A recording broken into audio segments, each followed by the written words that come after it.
All right, ladies and gentlemen, I have big news. 2025 real estate crash is officially over. I think we are set for blue skies ahead. Rates are dropping, the biggest one day drop, in fact, of interest rates, mortgage rates that we have ever seen historically. Inventory is tightening up, and I think we're on stage for a repeat of low inventory, high demand sort of situation. Now, that's what I think. Eric's got a different view, though. Definitely have a different view. I think that there's quite a few more hoops to jump through, and we might get there. In fact, I think we'll get there, but my timeline is completely different than Alex's. And there's a lot more hurdles that have to be jumped before that stage is set. Yep. And to be fair, right, everybody likes to predict things. I'll be the first to say I'm wrong half the time. I think that's still a pretty good track record in this business, to be honest with you. Uh, and some of it I understand, right? We want to try to predict things. We want to try to feel like the smart person in the room. But in reality, I mean, there's still 4 million plus homes selling every single year. And you're either a part of those deals or you're not.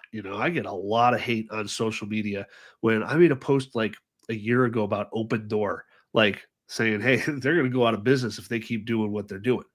It's a shitty business model, right? Flipping houses on a corporate scale is impossible to do. And I still get hate over that stuff. Well, look at what it's doing now and blah, blah, blah. Yeah, the stock price is up. It's still a crappy business model. Just another realtor that, isn't going to make any money because of this housing crash. Son of a bitch, dude, I'm still a part of transactions. Like, I don't care if housing prices drop 30%. Still going to be selling houses, right? It'll be a little tougher. It'll be a little stickier. But I'm just amazed that the correlation people make between a real estate crash and real estate agents going out of business. But I will say, man, over the last year and a half, 2 years, I have had more agents communicating with me only after the hours of 4 or 5 o'clock in the evening because they're out getting a full-time job. So there is some correlation. I don't quite understand it completely. But let's kind of back it up and set the stage a little bit here on why I think we're doing okay. Okay. So I dug into it a little bit and I get a feeling, okay, rates are starting to drop. They're not. Before you keep going, I got it. There's a credibility thing that I think if you're watching this live, maybe you like need to hear to like really know you need to be listening to Alex right now. So I'm Alex's employing broker, so I do his commission disbursement authorization forms. And I can vouch that if you go back a month and a half and forward a month and a half, and you look at everything that either already just closed or is about to close, that Alex is bringing in 6 figures just in these 3 months during a sluggish time period where realtors are struggling. So listen to this guy. He knows what the hell he's doing. Anyway, go on. Yeah, I may actually be on track to have the best year I've ever had in commissions. My flips suck. Like, had a few of them. I've lost some money on those things. Hell, I'm still trying to sell one that I've owned for almost 12 months now in an aggressive price point. But on the commissions end, because I've pivoted a little bit more to just being the agent, like, yeah, dude, like, I mean, my deal board, like, this deal board isn't bullshit. Like, those are all transactions for sellers. Those are all transactions for buyers, right? So yeah, I think if you pivot properly, there's always an opportunity. But yeah, dude, you got to grind it out a little bit. Okay, so here's what we're seeing, right? I'm gonna pull up some stuff. All right, mortgage rates. Now, Eric knows about interest rates pretty well. So we're gonna talk about this. So this is the last 3 months of rates. Let's go back 2 years. Okay. So we're almost at the 2-year low. Back in September of last year, we hit 6.04% basically. This year we tapped 6.195. Now we're up a little bit over the last couple of days. It kind of always happens after they make their official announcement. But they're also pegged to say we're going to have another 50 basis points drop by the end of the year. I gotta stop you. Well, unless were you about to? That's a Fed funds rate drop. That is not a mortgage rate drop. So tell me why one doesn't matter to the other, because there is a correlation, right? And we've been breaking that trend though the last couple of years, which is this whole other can of worms. But we dropped 50 basis points the Fed 10-year rate. Why don't mortgage rates go with it? So the Fed funds rate is pegged by the Fed. It's short-term money for banks. That's the rate that the banks can lend from the Fed at, just short-term money. So it's a manipulated number. The Fed picks it, and that's what it is, right? And just because the Fed can pick what the short-term rate number is, it really has close to nothing to do with mortgage rates. Mortgage rates are determined by rate and inflation, or sorry, not rate, by inflation and growth expectations. So if the market thinks that inflation's going up and we're going to have lots of growth, mortgage rates are going to go up. And if the market thinks that inflation's going to go down and we're about to hit a recession, well, then rates are going to go down. Unless, right, that's left to their own devices. Unless you introduce quantitative easing, which is just a fancy word to say now the Fed is also manipulating the long end of the curve, or said another way, now the Fed is going to print up money and buy things in the market like mortgage-backed securities and artificially take control of what that rate is by directly manipulating the market, right? And so for a long time, the Fed, for a long, long time there, the Fed was controlling the short end of the curve and the long end of the curve because they were using quantitative easing to manipulate mortgage rates and bond yield rates. And they obviously were still setting the Fed funds rate. But now they're letting the free market run the long end of the curve.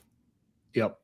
Now, you're giving people a lot of credit here. Like, I mean, even for our audience listening, like 50% of what you just said probably went, over their head. Quantitative easing, tightening, all this stuff. Like, man, until COVID hit, I don't think most people had ever heard of these terms before. But then we get locked down and everybody starts researching stuff and stocks are going crazy and Bitcoin and all this stuff. Now, all of a sudden, we're so plugged in on like why things are doing what they're doing. And all I've learned over the past 5 years is that like we're built on this incredible house of cards.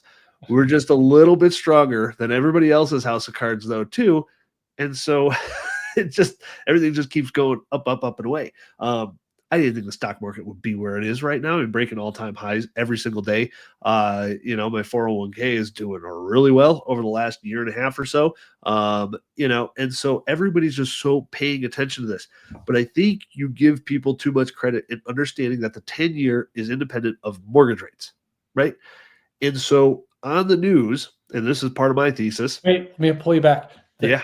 Mortgage rates, which follow the 10-year, are independent of the Fed funds rate, is what I think you just meant to say.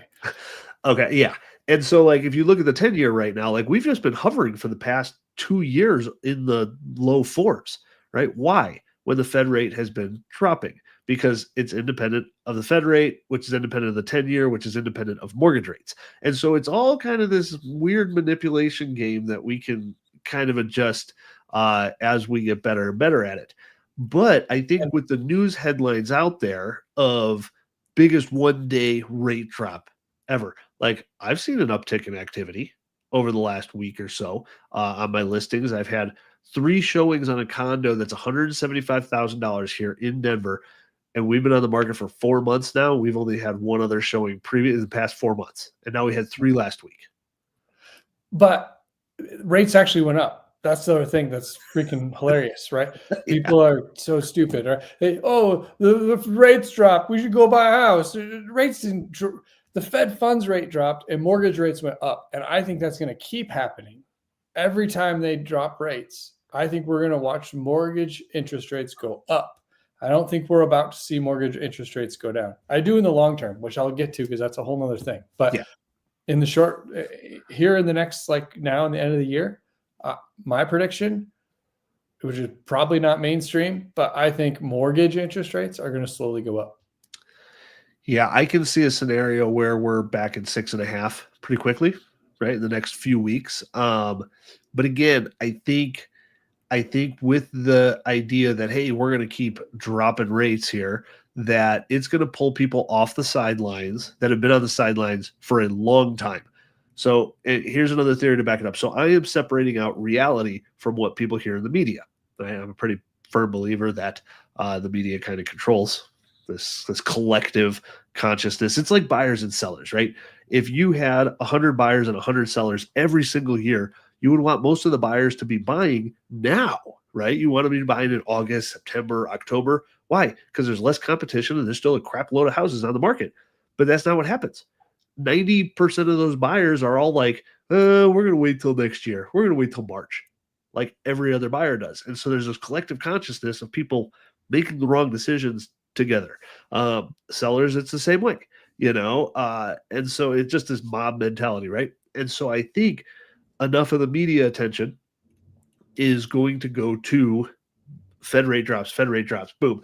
And that's going to create a bit more demand in the fall than we had last fall, which I think we've already passed last year's amount of properties closed for 2024 into 2025. So I think we're going to have much more sales in 2025 total. And then I think we're going to be slowly on this upswing because of the pent up demand here. So if we look, I'm going to show you a few things here. So we got mortgage rates, the amount of millennials, and this number keeps on stacking. Millennials have been hosed in the housing market more than anybody else. Sorry if you're a millennial, it sucks. Your parents kind of ruined it for you. There's approximately 74.2 million millennials in the U.S. That is way higher than I thought it was. And this couples onto how many millennials plan on buying a house, right? You're talking this generation of what? 30 to 40 approximately, right? 28 to 44. I'm considered an elder millennial. I am very much on that cusp. And so through realtor.com and Mortgage Point, this latest study showed that the share of millennials planning to buy a home in the next 6 months rose to 23%, up from 15% in September of 2024. So it's gone up since September of 2024 from 15 up to 23%. Now, if we take that divided by how many millennials are actually in the U.S., right? 74 million millennials in the U.S., times 23%, that's 17 million millennials that plan on buying within the next 6 months. That's nothing to scoff at. Now, we know not all of them are going to buy, right? A percentage of them are going to buy. But at the same time, when we sell approximately 4 to 5 million houses a year, I think that's going to start to make a dent. I think we've been in this downturn for long enough. Now, I do think it's market by market. Do I think Austin and Denver and San Francisco and LA are going to be the benefactors here of an uptick? No, right? But do I think Arkansas and Ohio and Illinois and New Jersey and, all these kind of secondary markets, as we would consider it, I think they're going to be the huge benefactors in an uptick of buying to more affordability in these different markets. And I do think the more expensive markets, as millennials are having multiple kids right now, it becomes more and more important to be around grandma and grandpa, right? Because, childcare sucks and is expensive. And, but I think we're going to go from about 4 million homes sold a year, which were a little bit more. So I think we're going to end at about 4.2, which would be the highest in the last 3 years that we sold. And I think we're going to be in the mid fours next year, upper 4 millions on the number of houses sold, because that pent up demand, what's going to happen, totally my thesis again, right? My opinion. I don't care if I'm wrong in a few months because I'm still going to be a part of the transactions. And you should be too, is that everybody who's been on the sidelines, everybody who's had a 3% interest rate, 3.5% interest rate, I think we're going to get in a period where we're going to tap those fives. We're going to tap those fives. And I think... What's your timeline on that? I think by the end of the year, the beginning of next year to January. I think we'll tap the fives. I think we'll hover. I think April-ish next 2026, April, May, June, somewhere in there. I think that's the soonest we can tap it. Okay. And I think that would be okay too. But I think the narrative in the media is going to be enough where anybody who's been sitting on the sidelines is going to get off of it. They've been tired of living in their parents' house or whatever their living situation has been. Everybody who's been locked in the mid threes, like those people in the twos, we may never see those houses again on the market. Like that's a very real possibility. But if you were mid threes and now you can buy your rate down and get to like the mid fives or something, or a new build, right? That's advertising 4% interest rates. I think that pent up demand, along with the millennials, along with baby boomers retiring and needing to get into single level living again, I think this pent up demand is going to catch up to us, and we're going to have 10 to 20% more sales in 2026 than we have in 2025. Yeah. So if you're a house flipper though, or you do fix and list deals where you put your money into other people's properties, you're their realtor and you invest in their house, I think that's where it becomes important to know what's going on in the macroeconomic environment so you can forecast. So like, in my opinion, now is too early. I don't own a single flip, and Yes. I wouldn't right now. I mean, you have to get a screaming deal. Like, obviously in any market, if you get a good enough deal, right? But if you don't have a screaming deal, you got to wait. And I think you should maybe wait all the way till like January. I don't even think the seasonal uptick in January is when it's going to be. I think we're, like I was saying before, April, May. But you were just talking yesterday, right, at our weekly meeting about something interesting that I hadn't even thought of, right? I only have one flip right now. I've done a few this year with you. We have not done great on them, right? We've made money on some, lost on others, which, I mean, I've flipped, I don't know, well over 100 properties, and I've only ever lost on one deal ever. And probably looking at number 2 here on my books, not big, but, enough where you're like, this sucks to work for free. But you were talking about a friend that you have or a colleague that you have in another market that is kind of off the wall bonkers right now with investors. Off the wall. Like, she's a stager, I think it was. Oh, right. Yeah, sorry. No, that's in Denver, actually. So it's our stager who we were both in Florida last week. I own a couple of vacation rental properties there. I was in one vacationing. She was in the other. And she had mentioned that her business has picked up a lot because a lot of the other house flippers, obviously not us, are picking up and buying a lot of houses. I think that's crazy right now. Interesting. Okay. They hear about rates dropping, and they think that the market's going to get better. And I mean, I'm kind of on that board too, but I'm not buying a flip right now because I'll still wait till December, beginning of January to pick up a couple, potentially, right? Depending on what the market does from now until then. But this is a really weird time. I mean, we're middle of September right now. Yeah. Right. Everyone's looking at the wrong thing. Say that again. Everyone's looking at the wrong thing. The Fed funds rate has nothing to do with anything. Yeah. There's another thing. That's the thing. Yeah. And no one's talking about it. No one's looking at it. The mob mentality. Let's get back to that. All right. Now you have this group of investor, and who's benefiting off of it, right? Wholesalers are benefiting off of it. Hard money lenders are benefiting off of it. Stagers, right? Photography companies, everybody with this little pickup in activity here, because our investor pool, man, I get, if Josh, you're listening, I don't know how many emails you get a day, but dude, I feel like from New Western lately, I've been getting like 10 emails a day on properties for sale. It's been off the charts. I don't even run the numbers on the deals because I know what their shtick is. But if you're a wholesaler out there and you got a fair amount of supply right now, that's the opportunity. It's funny how the market always shifts from who is benefiting the most at different times, right? Whether it's developers to flippers to buy and holds to just traditional agents out there. Do you think we're in for another big dip? Like normally, right? Denver market, I'll just talk about that. Most markets are pretty much the same. From June to January, we drop 5 to 10%. You can almost pick your market from Seattle to San Francisco to Denver to Tampa to New York, like all across the board. Everybody dips about 5 to 10% on average from June to January. So we're right in the middle of that right now, right? Right.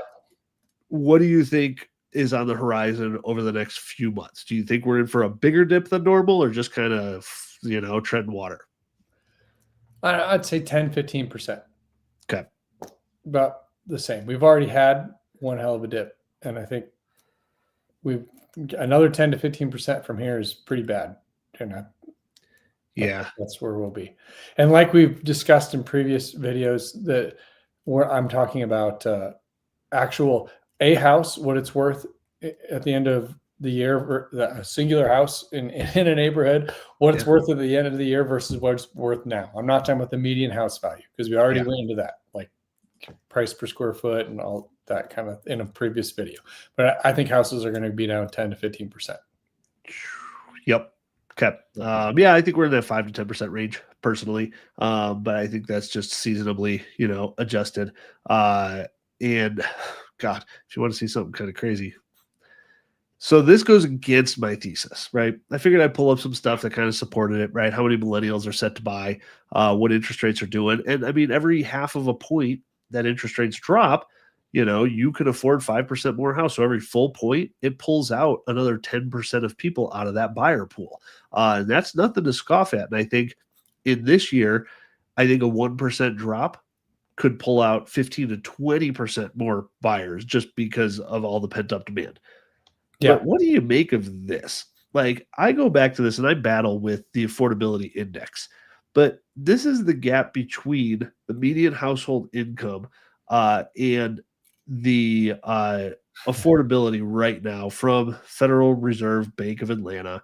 And these numbers, and I mean, we can look at multiple charts, right? Here's another affordability index from 2010, 2020, 2025. The gap just still seems to be growing. I mean, this is craziness. Redfin is kind of the same thing. Buyer demand versus the amount of sellers, right? The amount of sellers is in orange here, and the amount of buyers is in blue, which just keeps dipping. Now, this is about a month behind, so we haven't seen, any rebound effect. But I mean, these gaps are massive. Would you not think with such a massive gap like that we would be seeing a much different reality in price adjustments? Yeah. So in my mind, everything you're showing us, like what we're looking at here, is just manipulated market through quantitative easing. All right, we pull that off and we watch it start to correct. You leave the market to its own devices and it's going to correct back to where it should be. And then we're seeing the start of that. And the big unknown is I think there's a big political battle right now, and it has everything to do with what's going to happen with housing prices. Are we going to let the market correct housing prices, or are we going to step in and manipulate it? That's the big question. If you boil it down, it all has to do with that. And I think the politicians are going to. I'll explain in detail exactly why if you want me to. Yeah, totally. Yeah, give me your breakdown.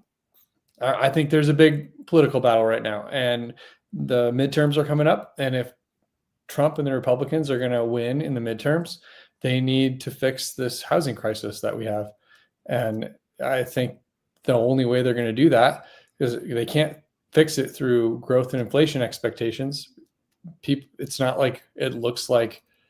Yeah, that way of fixing it is crashing the market in order to bring down rates. That's typically how, like in 2008, the market completely crashed, and then rates come down to rock bottom prices, right? And then instead of the rates coming up like they normally would, they use QE to manipulate them through 2008 all the way through about 2020, somewhere in that range. They manipulated rates, but now we're free market. To stop inflation, they kind of eased off and everything. And if it is left to continue doing what it's doing, which is what the Democrats want, then we're going to watch housing prices significantly correct, like another 20%-ish from where we're at right now. And it'll probably keep happening all the way over through the next 12 months. A 20% decline would be my base case if the markets were left to their own. But they're not going to be left to their own because we have midterm elections coming up. And Trump wants the Fed to use QE to buy mortgage-backed securities and artificially lower mortgage rates, which will start the party again and will inflate a huge bubble in the housing market. Again, we'll just start it. Right. And there was someone who dropped out of the Fed that was replaced with Stephen Moran, who just voted as a new Fed governor. So there's 7 Fed governors, and of those 7, already there's 3 of them that Trump has support from, like heavy influence, because he's either placed them there or he's promised them to be the next Fed governor. There's two guys that are trying to be the next Fed governor, and so they keep voting against the trend. They just keep voting to drop rates and start QE and all that. So there's those two guys. Then there's Stephen Moran, who just got appointed because one of the other Fed governors mysteriously just quit early, which is kind of odd.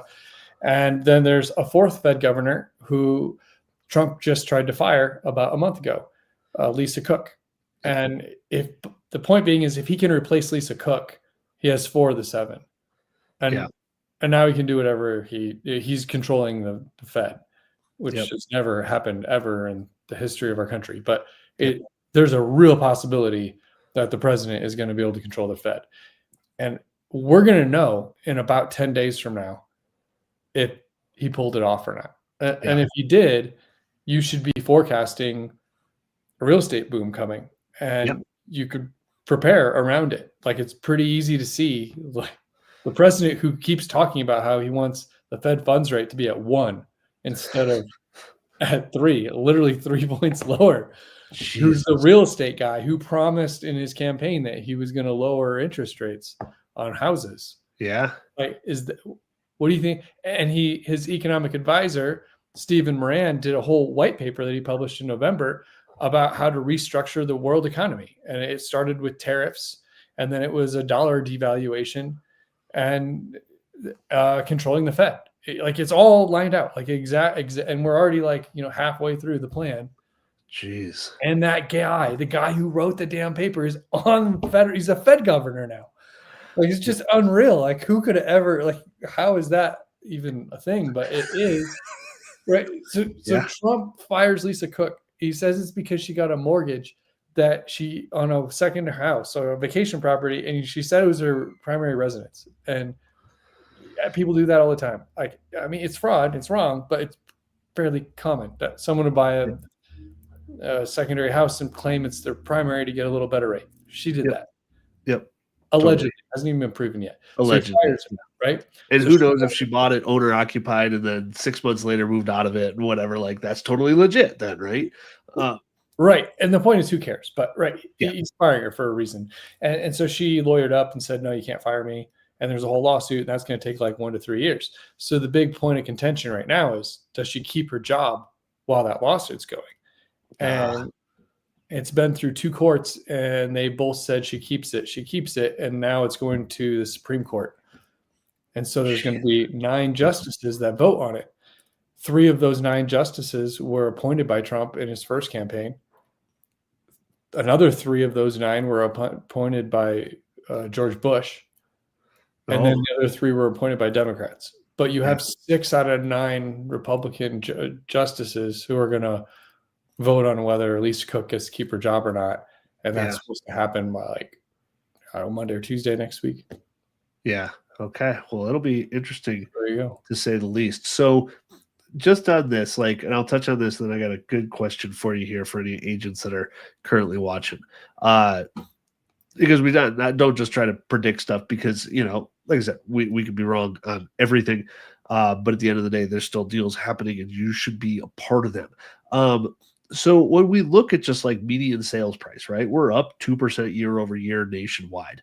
So to see a 15 to 20% adjustment, and it's already felt bad here in Denver, throughout the country, we know that, but yet we're still up 2% year over year on a median sales price, right? Even if we looked at Denver, and we know what Denver is doing properly, we're still up 1% year over year. Not much, according to, this Metro Center on Redfin. And that's how a lot of markets are. They're just kind of stagnant, hovering. Austin, I think, is taking a bath. But not many markets are. That's not accurate data too. Totally. Yeah. Totally. And it's not, this is seller concessions. There's no way we're down more. We're down closer to 10%, in my opinion. But go on. So if we were to see a real median adjustment of 10 to 15%, I think that would feel catastrophic. I would feel like that would be oh boy, oh God, we've got real stuff happening here. But I still don't think people would be in trouble. And I don't think we're going to see the foreclosures like we saw in 2008, which were just off the charts for lots of reasons. Because just so many people have 50% equity still, right? So going into the next 6 months to 12 months, right? You're an agent yourself. You've been getting more active on deals lately and talking with more people just because everything is shifting, right? It's taking more conversations to get a meeting. It's taking more meetings to get a deal. It's taking more signed contracts to get closed contracts, right? And I say that because out of the last 2 years, I have had more people change their mind either mid contract, right before it goes live, like, oh shoot, never mind, we changed our mind. I've had more of that stuff. I've only had like one truly go expired, but people just changing their minds, right, on stuff than I've ever had in 15 years of being in this business. So how are you positioning yourself? How are you wanting your agents, including myself, right, on your team, to position themselves to actually be successful in the next 6 to 12 months? Like, what do you think it takes? I think that you want to work with buyers, you want to work with sellers. To not In the past, I've always said just work with sellers, and I think that was a great strategy. I don't think that's the case anymore. I think working with both makes a whole lot of sense, and you've got to grind harder than ever before. So my days look like create a YouTube video every week and throw it out there, and then send that out to the list of everybody in my CRM. I've got Facebook ads for sellers. I have Facebook ads for buyers. I tried Google ads again, by the way. So I used Google ads for a long time to bring in seller leads, and it worked great. Then it was the number one source for like a decade, right? Yeah, it was wonderful. And it stopped working. And I had quit doing it for like, I don't know, 4 months or so.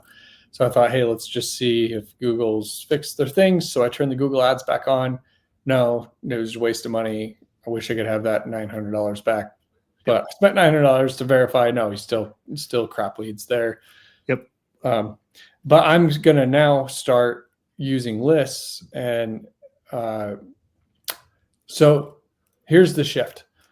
There's certain people that fit a demographic that are going to sell. Like they're high equity and they're older. They might want to downsize, right? Or maybe they're showing propensity to have money problems. Right? You can overlay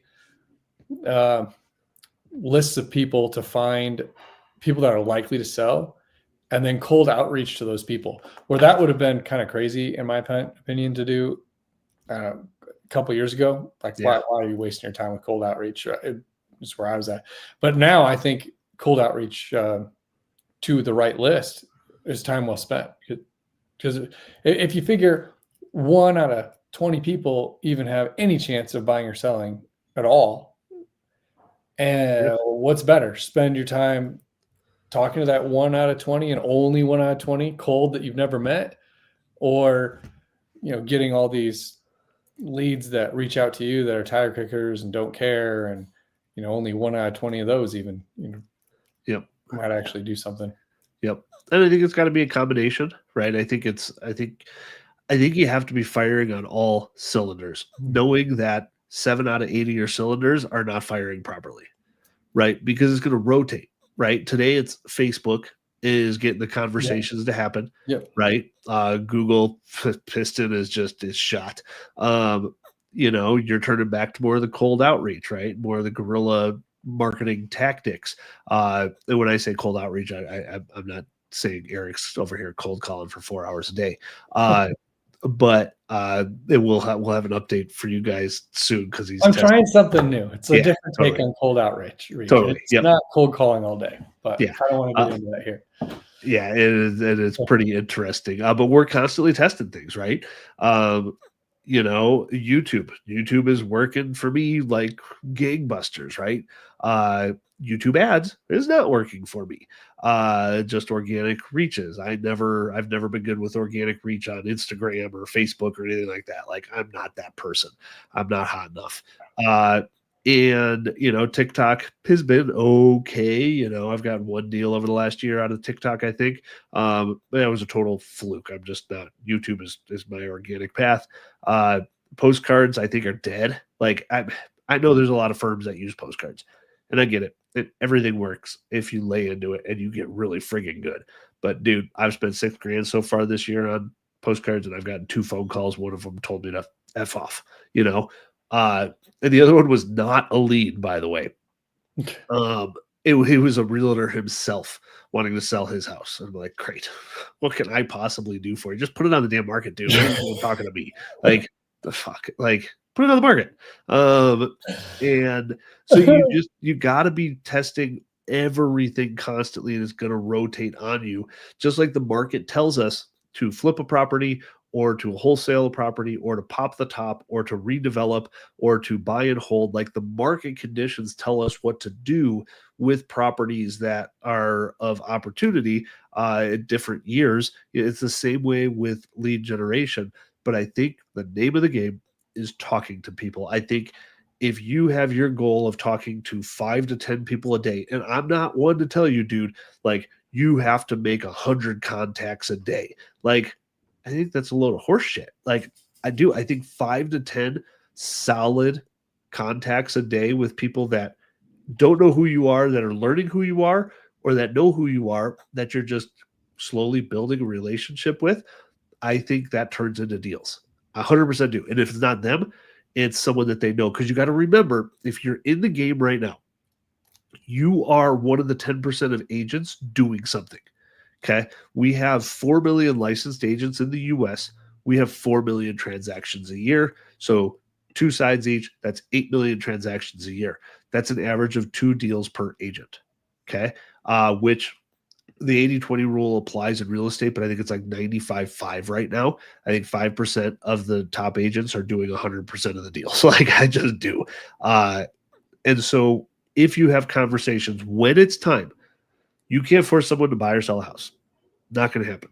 But when it is time, you need to be the one that is top of mind. Period. And our offerings right now, like, I know we're not hitting it out of the park with all of our deals right now.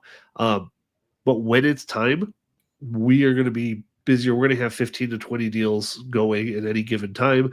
And Eric is going to be missing this live stream because he's got multiple crews running, doing carpet and paint jobs and fix up work and deck work to get these properties on the market, likely for an older clientele who is out of money, right? You got to remember that so many people live off of refinance money over the course of 20 years of a property, right? Our parents' age, who's in their upper 60s, mid 70s, that, are on a fixed income now, the baby boomer generation. They bought their house for 50 grand 30, 40 years ago. It's now worth 600, 700, 800,000, but they owe 400 on it, right? Because they've been doing small refis every other year, every 2 or 3 years, another 20 or 30 grand, because their Social Security, the retirement doesn't just cover all the bases, nor does it cover fixing up their property. And now they can't do it. And now we're hitting the 3-year point where they can't do it. And I think we're going to hit a tipping point where they just need to sell. They need to take their money out, and it might only be 100 grand of equity now, which is sad. We talk to these people all the time, but they're in hard positions. They're in hard situations. It might take them multiple years to decide that they're actually going to sell. So you just got to be a part of those conversations. Whenever other agent is sitting on the sidelines, going to get a full-time job, going back into construction, whatever it is, like, you need to be having these conversations, folks, because that's what's going to turn into deals at the end of the day. When things pick up again, I'm planning on being super busy come January. Like, I am banking on having 5 to 10 on the market. Hell, I got 3 on the market right now. But I'm planning on having 5 to 10 on the market, working with more buyers, and really stepping on the gas for 2026. Cause I think I'll hit north of 40 transactions this year. I'll probably hit 25 or so. But I think I'll hit north of 40 transactions next year. I believe you, but I don't think the market as a whole is going to be on fire by January. No, I think it'll be on fire. And when I mean on fire, I don't think we're going to go up by 20% in 2026. I think we're going to go up a few percent more than we are now. But I think transactions will be much heavier. I think we'll be up 15 to 20% in transactions. And that's where my focus is going to be on, right? Whether or not they're making 600,000 today versus 650 and what they thought they were, I still think more people are going to be active. I think people are going to outgrow their spaces enough where they're finally throwing in the towel and saying, screw it, honey, we need a bigger house. Like, we're done. And it's going to create a snowball effect, more sellers, more buyers, and more transactions. And I plan on being a part of it. Yeah. The way I see it, we got everything's probabilities. Probably have a 60% probability that Trump takes over the Fed and prices go up and interest rates go down, but not till next year, because first we're going to lower rates while mortgage rates go up. Then QE starts. Then rates start coming down, starting early next year. We start to see the effects of that by January, but transaction volume goes up in that scenario. The scenario that I think 60% chance of. Then there's the scenario I think there's a 40% chance of, and that's the Supreme Court overturns him. He doesn't control the Fed. Yeah. Mortgage rates don't go down. But for the same reason, instead we see more property values go down by probably 20% from now to next year. But in that scenario, transaction volume goes up too. So as a real estate agent, you cannot lose. There's 100% probability in my mind that it doesn't matter which track, transaction volume goes up.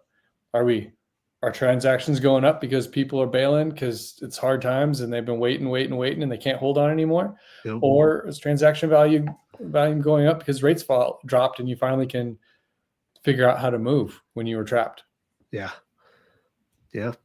Awesome. All right, folks, if you got any questions, type them in. If you're watching live, great. If you're catching this afterwards, feel free again, drop it in. This is what we do every single week. We are highly involved agents, in production still, that generate leads for ourselves and other agents, right? And I've got an important question for our group, which is about 500 or so agents. I'll send that in a separate email because we might have something coming down the pipeline here. But I'm not going to spoil that now because we're not 100% sure. But big things. Please don't say that yet. Big things potentially coming in on the horizon here, where we can help a lot more people. All right, folks. Well, unless you got anything else, Eric. Nope, nothing else. Come back next week. Awesome, ladies and gentlemen. In the meantime, if you got any questions, if you're struggling in your business, reach out. Our contact info will be below. We're more than happy to help in any way that we can. So until next week, folks, enjoy.